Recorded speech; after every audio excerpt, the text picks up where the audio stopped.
Nah, kemudian ada namanya gizi olahraga, di mana gizi olahraga ini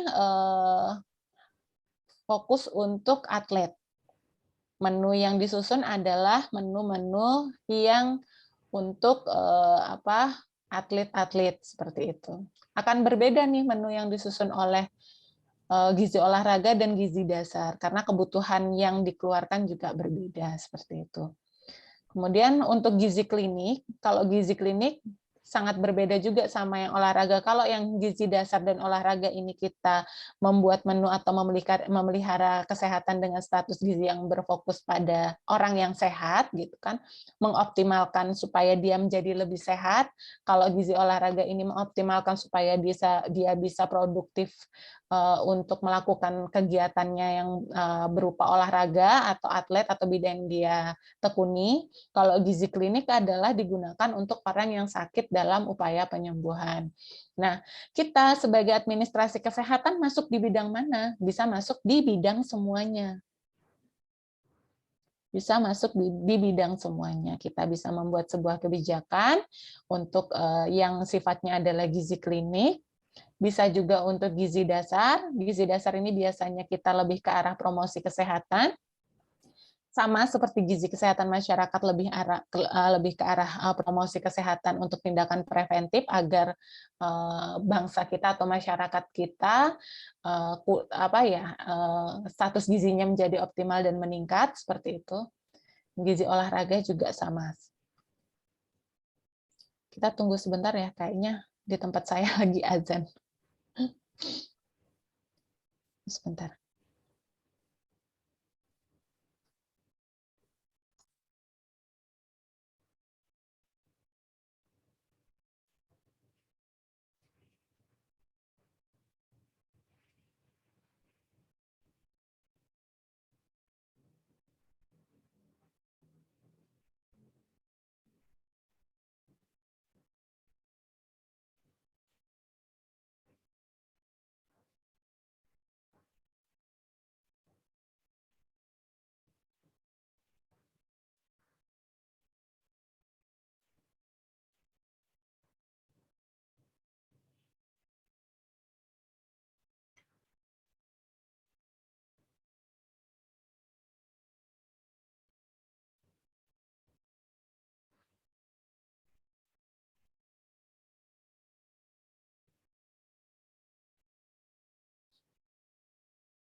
Ya, saya lanjutkan ya. Kemudian faktor yang mempengaruhi gizi itu ternyata ada yang faktor langsung dan faktor tidak langsung. Apa saja sih yang mempengaruhi gizi seseorang? Nah, kalau faktor langsung itu jelas, itu adalah asupan makanan dan penyakit. Maksudnya penyakit di sini, seseorang yang memiliki penyakit bawaan atau penyakit kronis itu akan mempengaruhi status gizinya, seperti itu. Jadi orang yang misalnya sedang sakit HIV/AIDS atau orang yang sedang sakit diabetes itu akan berbeda dengan orang yang sehat, baik itu asupan makanannya atau kondisi tubuhnya atau status gizinya seperti itu. Kemudian faktor tidak langsung, ternyata faktor tidak langsungnya juga banyak, bahkan ini menjadi salah satu faktor yang besar jika kita berada di wilayah-wilayah yang dalam tanda kutip adalah masih di wilayah 3T. 3T gitu kan. Wilayah 3T ini masih dengan ekonomi keluarga yang beragam gitu. rentangnya antara yang cukup, kemudian maksud saya yang menengah, kemudian yang masyarakat dengan ekonomi yang kurang dan ekonomi yang lebih gitu misalnya, kan itu jauh gitu selisihnya. Ketika ekonomi keluarga itu selisihnya jauh, itu akan berpengaruh juga dengan produksi pangannya yang di dalam sebuah keluarga tersebut. Kemudian budaya, kebersihan lingkungan, dan fasilitas pelayanan kesehatan. Nah, ini mengapa kita perlu mempelajari gizi, gitu kan? Kita kalau melihat kartun ini ya, nih kartun ini, bapak ini dan eyang ini sudah menganggap bahwa dirinya sudah makan makanan yang 4 sehat 5 sempurna. Tapi bapak dan ini apa yang tidak diketahui oleh bapak dan eyang ini adalah bahwa ternyata beras yang dia beli adalah sudah diberi pemutih dan pewangi buatan.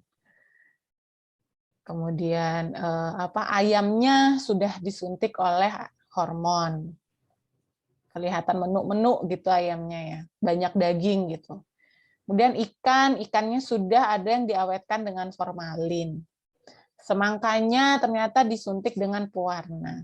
Nah, walaupun ini kelihatannya secara kasat mata adalah makanan 4 sehat 5 sempurna atau makanan yang seimbang, makanan yang secara gizi itu adalah makanan yang cukup dan sudah memenuhi asupan gizi, tapi ternyata di balik itu semua ada beberapa faktor-faktor, yaitu tadi masuknya ke arah faktor tidak langsung tadi. Gimana cara pengolahan makanan itu gitu. Sayur yang sudah disemprot pestisida, tahu yang sudah berformalin, seperti itu. Nah, berdasarkan Sustainable Development Goals, ternyata gizi itu adalah salah satu program yang memang harus kita waspadai, adalah program yang harus kita tingkatkan lagi agar status gizi di masyarakat kita itu bisa lebih baik dari sekarang, seperti itu.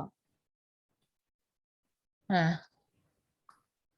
menurut rencana ini yang Indonesia ya, menurut rencana pembangunan jangka menengah, berdasarkan data Riskesdas pada tahun 2019, jadi berasal data itu mereka pihak dinas kementerian Direktorat Kementerian Bidang Gizi itu membuat sebuah program gitu untuk mewujudkan masyarakat Indonesia yang berpenghasilan itu yang dari menengah menjadi tinggi, yang kurang menjadi menengah dan menjadi tinggi gitu. Kemudian membuat masyarakat menjadi sejahtera, adil, dan berkesinambungan. Nah, untuk semua ini kan membutuhkan sumber daya manusia yang berkualitas. Sumber daya yang berkualitas itu hubungannya kemana? Ke asupan gizi seseorang. Pernah mendengar 1000 hari pertama 1000 hari pertama kehidupan yang dari 0 sampai 2 tahun itu. Nah, itu kita membutuhkan gizi itu ternyata memang dari sejak sebelum kita lahir, bahkan semenjak kita dari dalam kandungan. Ketika dari dalam kandungan itu gizi sudah tercukupi, maka bisa menghasilkan sumber daya manusia yang berkualitas dan memiliki daya saing yang tinggi, karena hubungannya nanti optimalnya pertumbuhan, kemudian optimalnya otak itu berkembang, optimalnya dalam bidang jasmani yang sehat, seperti itu. Itu ternyata gizi itu adalah faktor pendukung utama untuk mencapai tujuan-tujuan ini. Untuk mencapai tujuan masyarakat yang berpenghasilan menengah dan tinggi, kemudian masyarakat yang sejahtera, adil, dan berkesinambungan, karena berhubungan dengan produktivitasnya nanti ketika dia dewasa. Apakah dia benar-benar bisa produktif untuk mengembangkan karirnya sehingga bisa memenuhi kebutuhannya. Seperti itu. Nah, dari program ini, dari program RPJMN tahun 2020 sampai 2024 itu program yang paling utama adalah memang program pemerintah adalah menurunkan angka stunting dan wasting dulu menjadi 14%. Saat ini kan angka stuntingnya masih tinggi, masih 50%. Wastingnya juga mengikuti. Walaupun kita sudah berusaha untuk promosi kesehatan besar-besaran misalnya, tapi ternyata masih banyak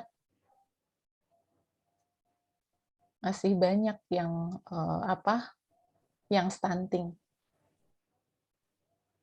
Nah, sasaran pokoknya untuk program itu adalah lebih ke arah prevalensi ibu hamil yang kurang energi kronik. Kemudian presentasi kabupaten kota untuk melaksanakan surveillance gizi. Persentase puskesmas agar bisa mampu melaksanakan tata laksana gizi buruk pada balita.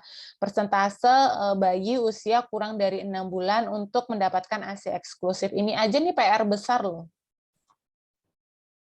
Di lapangan ini PR yang sangat amat besar, sangat amat sulit untuk dilakukan. Satu poin ini dulu. Poin ini juga. Kemudian persentase balita yang mendapatkan suplementasi gizi mikro.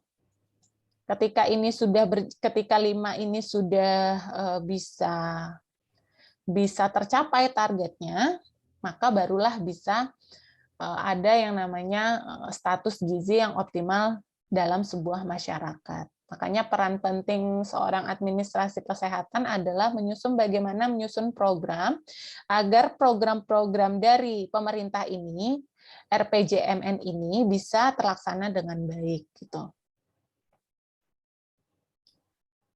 Nah, nih sasarannya, maksudnya di sini adalah sasaran instansi mana saja sih yang berhak untuk melakukan program-program agar perhitungan prevalensi ibu hamil ini ada gitu data-datanya, kemudian yang melaksanakan surveillance gizi juga sudah baik gitu.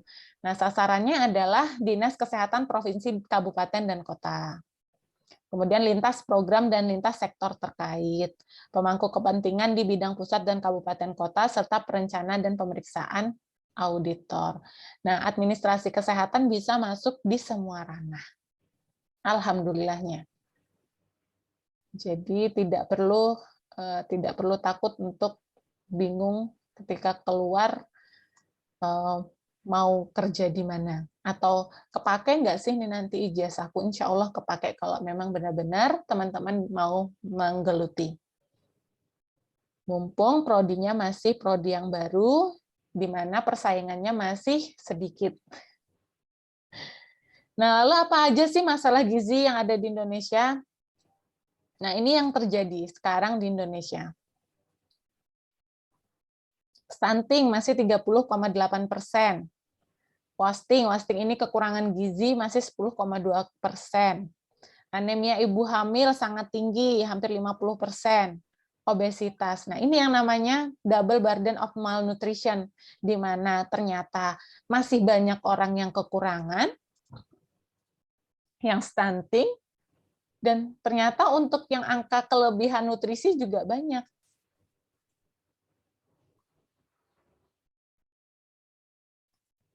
Jadi kan pola pikir kita sebenarnya kalau yang obesitas ini adalah masyarakat menengah ke atas, dengan ekonomi menengah ke atas, tapi ternyata tidak juga gitu. Kita berpikir bahwa orang yang berpendidikan tinggi mungkin akan bisa menjaga pola hidupnya, pola makannya, ternyata tidak juga gitu. Itulah pentingnya kita bisa belajar ilmu dasar gizi kesehatan masyarakat. Nah, ini Indonesia masih termasuk negara yang mengalami masalah beban gizi ganda. Sudahlah belum selesai masalah stunting, kita sudah dibebani dengan masalah obesitas. Loh, Bu, kenapa obesitas dipelajarin juga? Kan juga nggak akan menyebabkan masalah. Obesitas ini ketika kita biarkan terus-menerus akan mengganggu produktivitas kita juga, akan ada penyakit yang ditimbulkan dari obesitas ini ketika kita biarkan terus-menerus seperti itu. Nah, untuk yang stunting dan wasting ini tadi, untuk anak yang stunting dan wasting, itu mengalami 11,6 kali lebih beresiko untuk mengalami kematian, dalam artian untuk bayi-bayi yang berat bayi lahirnya rendah, BBLR gitu ya. Kemudian ibu hamil, janin yang masih dalam kandungan gitu memiliki, ketika dia mengalami status gizi yang rendah, wasting ini akan memiliki 11,6 kali lebih beresiko untuk mengalami kematian. Kalaupun tidak meninggal, ternyata efeknya adalah mengalami masalah pertumbuhan yang menyebabkan kecacatan. Kecacatan itu baik itu dalam perkembangannya, perkembangan otak, atau masalah kesehatan lainnya, masalah organ-organ tubuhnya, apakah itu organ tubuhnya tidak terbentuk dengan sempurna misalnya, apakah dia mengalami kekurangan gizi, kwashiorkor misalnya, seperti itu. Nah, risiko yang paling tinggi dari 11,6 kali ini dari stunting dan wasting itu ditemukan pada saat anak itu mengalami masalah gizi itu yang seperti saya bilang tadi 1000 hari pertama kehidupan. 1000 hari pertama kehidupan itu sangat amat penting, teman-teman. Jadi misalnya teman-teman punya anak atau punya keponakan, ini 1000 hari pertama kehidupan ini yang perlu sangat kita perhatikan nutrisinya. Nah, 3 faktor penyebab tidak langsung masalah beban ganda gizi. Masalah beban ganda gizi ini ternyata ada 3 faktor yang menyebabkan. Konsumsi makanan yang tidak kuat. Nah, ini 47,5% masyarakat Indonesia mengkonsumsi energi kurang dari 70%. Dan 36,1% konsumsi protein yang kurang dari 80%. Jadi itu sangat kurang banget, hampir separuhnya loh. Hampir separuh masyarakat Indonesia itu ternyata belum bisa mencukupi gizinya sendiri. Entah itu dia kurang energi, entah itu dia kurang konsumsi protein, padahal energi ini kan terbentuk dari karbohidrat ya. Karbohidrat dan protein ini tadi zat gizi apa? Zat gizi makro, zat gizi yang dibutuhkan banyak oleh tubuh. Kemudian pola penyakit, akses ke fasilitas pelayanan kesehatan, dan akses air bersih dan sanitasi. Ini juga menjadi penyebab tidak langsung. Ini 3 hal ini adalah yang kita perhatikan gitu dalam membuat sebuah program kebijakan agar tercapainya status gizi yang baik di sebuah wilayah. Kita lihat dulu nih penyebab tidak langsungnya. Pertama mungkin kita lihat penyebab langsungnya dulu. Asupan makanannya seperti apa sih, udah bener apa enggak gitu kan. Kemudian penyebab tidak langsung. Ternyata ya ini seperti data yang dari Riskesdas ini tadi, 50% itu memang masalah gizi ganda itu karena konsumsi makan yang tidak adekuat, kemudian pola penyakit, akses ke fasilitas pelayanan kesehatan. Kok hubungannya ke akses fasilitas kesehatan, Bu? Gitu ya. Ya, misal ya ibu hamil gitu. Ibu hamil itu kan pemeriksaannya tiap trimester itu ada pemeriksaan rutin. Trimester pertama 2 kali, trimester kedua itu 3 kali, trimester ketiga 3 kali, seperti itu ya. Nah, ketika akses fasilitas kesehatan, pelayanan kesehatan ini jauh, hal yang mungkin terjadi adalah yang harusnya periksa minggu depan, akhirnya tidak periksa karena jauh.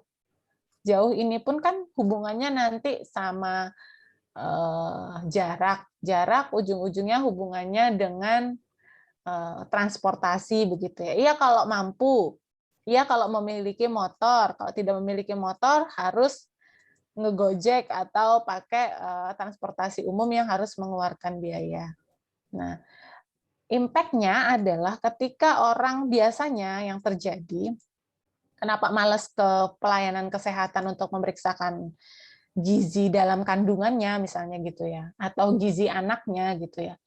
Akhirnya belajar dari budaya yang ada. Budaya yang ada nggak apa-apa kok, misalnya ibu hamil jangan makan ini nanti anaknya begini. banyak kan mitos-mitos terjadi di masyarakat gitu. Itu karena kurangnya pengetahuan dan mungkin kurangnya akses ke fasilitas pelayanan kesehatan yang harusnya mendapatkan bimbingan atau binaan dari bidan setempat gitu kan, akhirnya nggak mendapatkan informasi itu, bahkan mempercayai budaya-budaya yang ada di sekitarnya gitu, di lingkungannya. Dan akses air bersih dan sanitasi. Bahkan banyak di beberapa daerah di Indonesia itu ternyata akses air ini masih sangat sulit. Akses air bersihnya.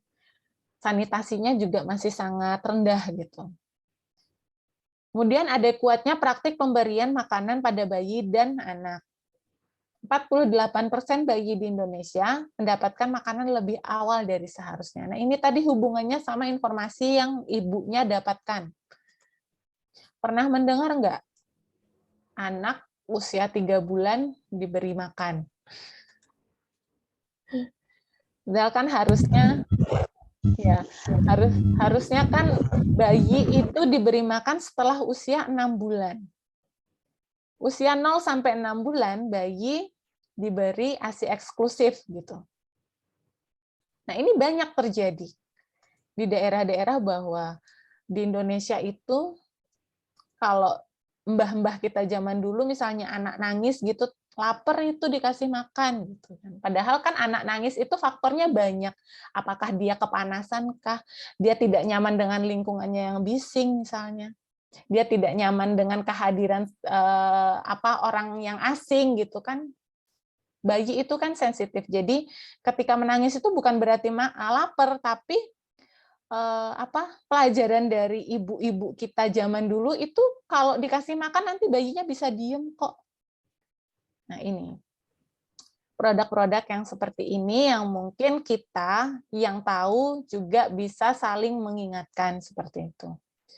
Nah, makanan tidak tepat tumbuh kembang. Makanan tidak tepat tumbuh kembang ini yang harusnya dia mengkonsumsi makanan yang seimbang seperti sayur, karbohidrat, lemak. Lemak itu juga dibutuhkan loh untuk bayi. Ada kan influencer yang bilang kalau misalnya MPASI setelah 6 bulan itu satu jenis makanan aja gitu. Padahal yang dibutuhkan adalah makanan yang lengkap. Walaupun untuk setelah 6 bulan ASI eksklusif bayi itu membutuhkan masih dipenuhi, masih dibantu oleh ASI gitu kan. Karena ASI kan kita kalau menurut hukum Islam kan 2 tahun yang baik ya. Jadi setelah 6 bulan masih mengasihi misalnya masih memberikan ASI gitu kan. Tapi tetap kebutuhan makanannya itu harus tepat untuk tumbuh kembang anak itu. Nah, itu makanya 1000 hari pertama kita lahir itu gizi itu sangat amat penting untuk dewasanya nanti. Bahkan penggunaan garam gitu. Itu juga ada takaran dan ukurannya. Sangat kompleks, sangat amat kompleks. Sehingga kita bisa karena sangat kompleks ini tadi kita punya banyak peluang untuk bisa masuk ke berbagai lini seperti itu. Entah kita nanti masuk ke lini kebijakan atau kita nanti sebagai seorang penyuluh di dalam institusi kesehatan seperti itu. Atau mungkin kita bergerak dalam bidang asuransi kesehatan, maybe kita membuat sebuah program di mana ada asuransi untuk atau ada program untuk masyarakat dengan status gizi yang kurang, misalnya seperti itu. Nah, akar permasalahannya ternyata dari banyak hal ini tadi, itu adalah kemiskinan dan ketimpangan sosial. Ketimpangan sosial ini termasuk dengan informasi yang kita dapatkan. Seperti itu. Nah, alhamdulillah. Alhamdulillah udah selesai. Teman-teman mungkin ada yang pengen ditanyakan sampai sini?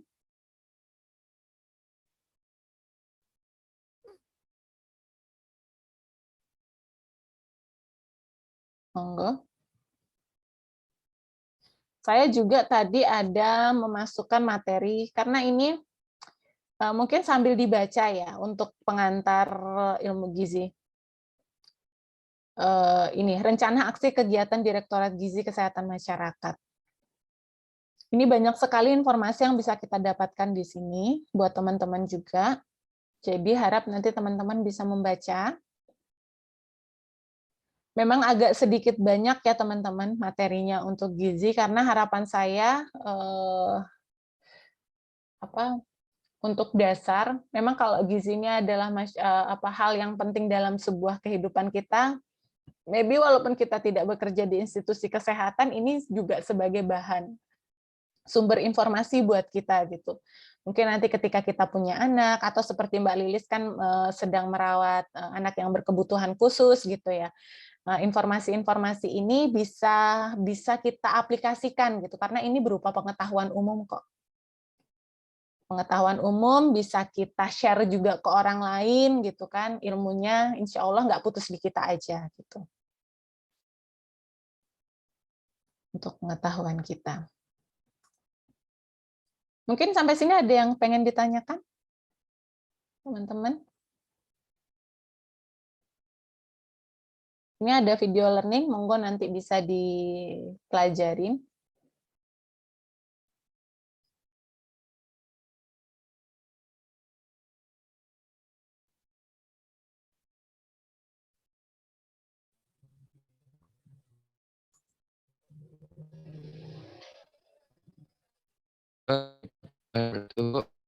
Iya, waalaikumsalam.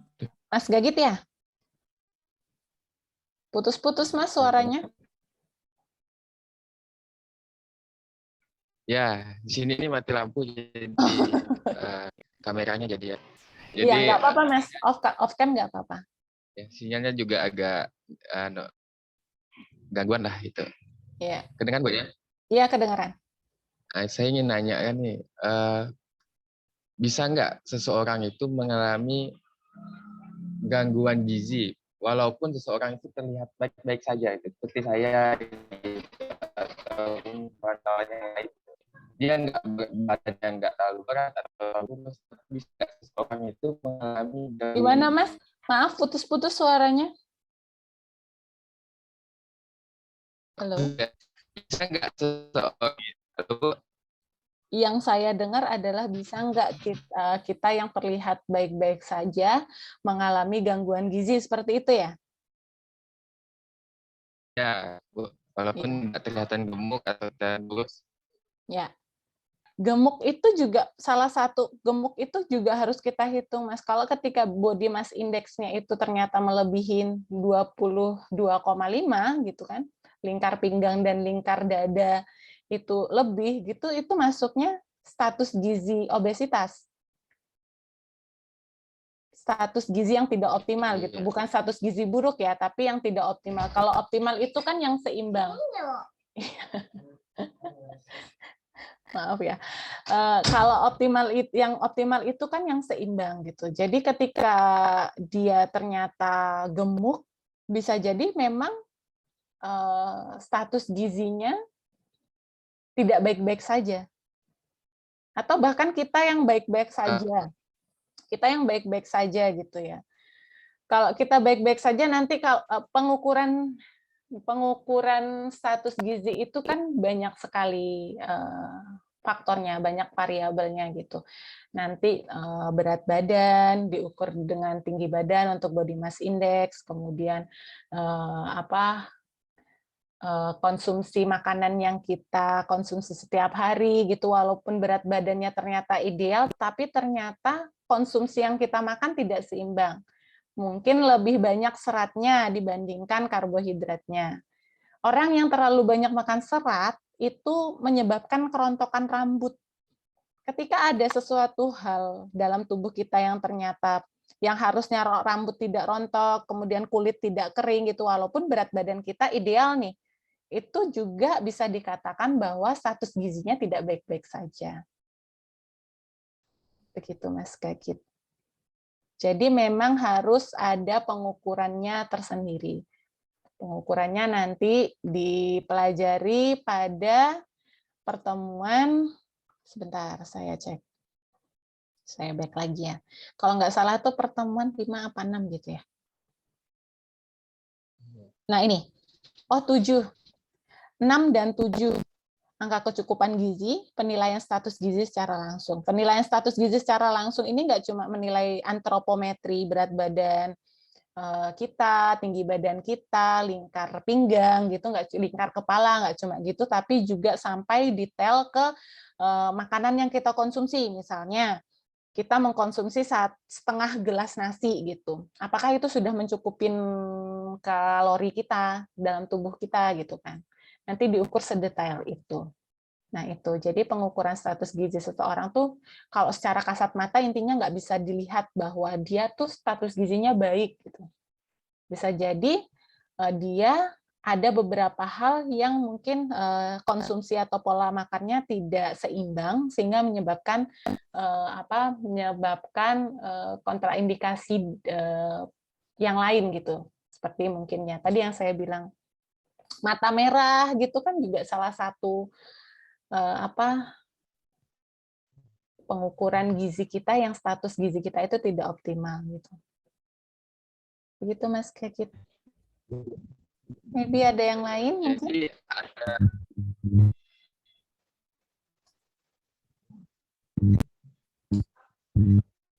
Ibu bertanya. Mas Gagit sebentar. Mas Gagit mungkin kalau misalnya ini kan lagi jaringannya lagi putus-putus, mungkin bisa di kolom chat gitu biar saya bisa membaca. Nanti saya respon. Monggo Mbak Rofiana. Bu, lalu bagaimana kita nanti untuk memberitahukan cara yang efektif untuk memberitahukan kepada misalkan orang tua yang mungkin sudah punya misalkan penyakit kolesterol dan lain sebagainya atau mungkin bahkan obesitas untuk memberitahukan bahwa perlunya memperhatikan makanan yang dikonsumsi atau memperhatikan gizi yang masuk ke dalam tubuh begitu. Ya. Cara yang efektif seperti apa karena beberapa orang tua tuh terkadang masih acuh tak acuh dengan hal tersebut. Ya. Ataupun dengan remaja, khususnya kan saya ada di pondok pesantren, jadi ada beberapa anak yang juga memiliki alergi terhadap beberapa makanan, tapi masih tetap acuh tak acuh. Ya. Gitu. Ya. Tentunya untuk menjawab tadi yang pertama tentunya memang merubah pola hidup, pola makan itu tidak mudah Mbak Rofiana. Kita butuh memberitahukan berulang-ulang. Tapi yang paling efektif adalah adanya tenaga ahli langsung yang memberikan memberikan konsultasi kepada si ibu, misalnya ibu yang mengalami penyakit diabetes gitu misalnya. Jadi adanya peran serta langsung oleh tenaga pelayanan kesehatan yang ahli gitu. Nih, misal dokter atau kalau kita ada yang bidang gizi gitu. Biasanya orang tua kita itu kalau diberitahu oleh kita memang nggak mau dengerin, tapi kalau diberitahu oleh orang lain yang lebih ahli itu mau dengerin. Tapi mungkin case-nya begini ya, case-nya yang terjadi adalah ketika di dokter iya-iya aja, tapi nanti nyampe di rumah diulangin lagi, begitu ya Mbak Rofiana ya? Ya. Jadi memang kita harus menggali sebanyak-banyaknya informasi. Kalau memang informasinya itu memang berharapnya dari kita gitu. Kalau misalnya kita yang mempelajari tentang gizi ini, ya memang kita harus menggali sebanyak-banyaknya informasi tentang masalah gizi ini tadi. Mungkin sekarang kan udah ada namanya YouTube gitu ya. Mbak Rofiana bisa melihatkan ke anak-anak yang mempunyai alergi gitu. Cari aja kata kuncinya gitu. Misalnya alergi apa gitu, nanti akibatnya apa, jangka panjangnya tuh efek fatalnya tuh bisa apa sih gitu kalau kamu tuh mengabaikan gitu. Maybe bisa itu, tapi ya itu tadi, untuk merubah perilaku seseorang itu memang harus kita ulang-ulang, Mbak, nggak cuma satu kali dia langsung berubah gitu, nggak mungkin. Jadi harus berulang-ulang kita beritahu, harus juga ada peran serta dari tenaga pelayanan kesehatan, mungkin nanti kalau Mbak Rofiana di pondok pesantren bisa mengundang beberapa dari dinas kesehatan atau puskesmas untuk bisa memberikan penyuluhan begitu ya tentang gizi ini supaya anak-anak bisa mendengarkan langsung dari ahlinya seperti itu. Kemudian itu juga tidak bisa dilakukan satu kali, tapi memang harus berulang-ulang seperti itu. Begitu, memang PR untuk gizi ini banyak sekali Mbak Rofiana, sangat amat banyak. Kita yang berada di lingkungan yang berpendidikan pun masih sangat sulit untuk bisa bukan membantah ya namanya ya, untuk bisa meluruskan permasalahan-permasalahan yang ada di sekitar kita.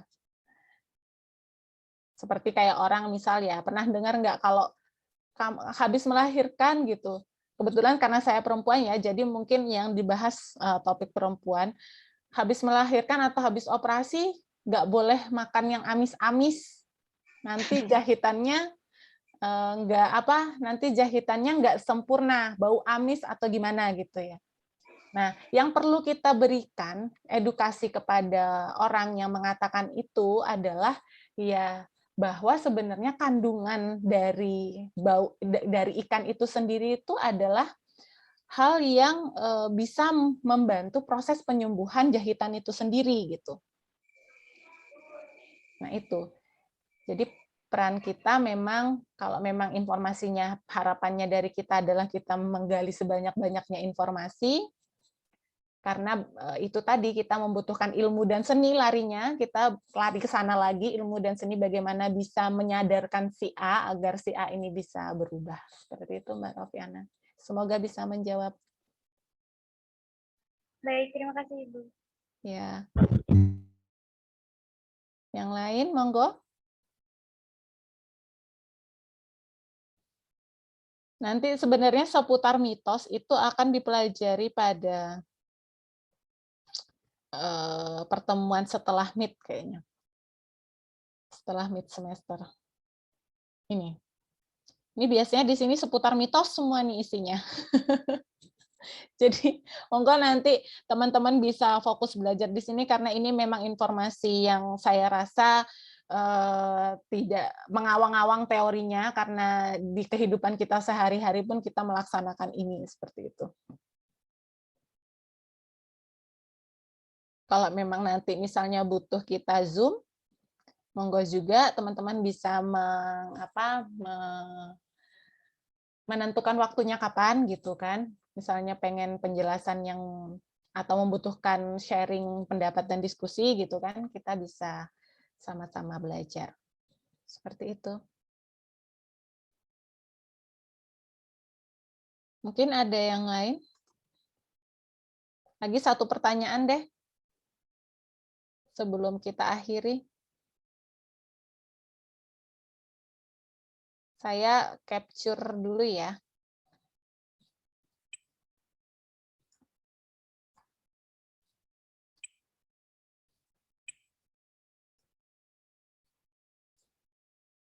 Oke.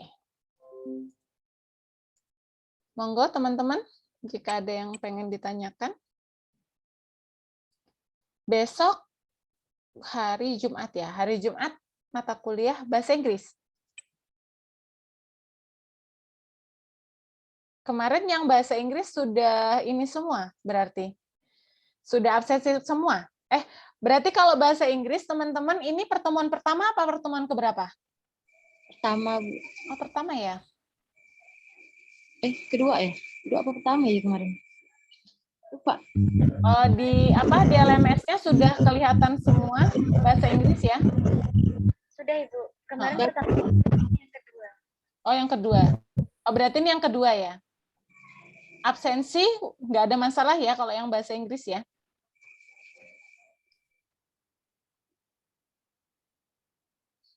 Insya Allah tidak ada Ibu.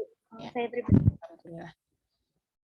Semoga teman-teman yang lain absensi untuk bahasa Inggris nggak ada masalah juga ya. Jadi, maksudnya kalau ada masalah pun nanti saya bantu ke Pak Joko gitu kan. Biasanya Pak Joko yang membantu untuk absensi teman-teman. Yang pengantar akuntansi udah bisa semua ya sama Bu Tias? Presensi?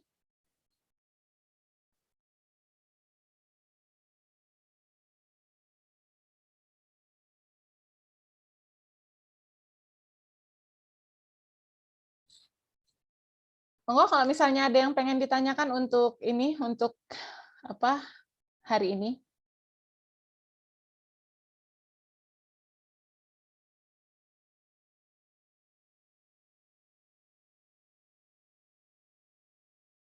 Nanti mungkin juga kalau masalah gizi ini karena terlalu banyak teorinya, maksudnya untuk informasi aja gitu kan. Saya akan menyisipkan beberapa webinar yang sudah dilaksanakan oleh stakeholder kita yang luas, baik itu tentang bagaimana menjaga agar anak tidak stunting, contohnya gitu ya. Nanti saya sisipkan di LMS begitu ya teman-teman ya. Jadi informasi-informasi umum yang update terkini begitu, insya Allah saya sisipkan biar teman-teman kita bisa saling sama-sama belajar gitu. Baik, kalau seandainya sudah tidak ada, boleh saya cukupkan pertemuan kita?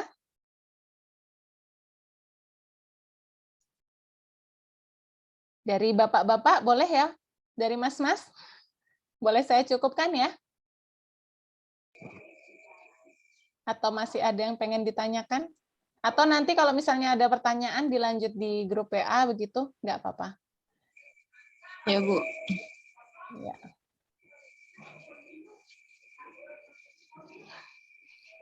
Ya. Baik, teman-teman, mohon maaf jika ada kekurangan atau kesalahan saya ketika saya menjelaskan atau ada beberapa perkataan yang mungkin ternyata secara tidak saya sadari menyinggung teman-teman gitu ya. Saya akhiri pertemuan kita pada hari ini, malam ini. Mohon maaf juga tadi yang harusnya kita sore pertemuannya, jadi saya undur malam karena ada beberapa hal urgent yang ternyata yang harus saya lakukan begitu. Ya, Bu, enggak apa-apa. Ya, terima kasih teman. Wabillahi taufiq wal hidayah. Wassalamualaikum warahmatullahi wabarakatuh. Terima kasih.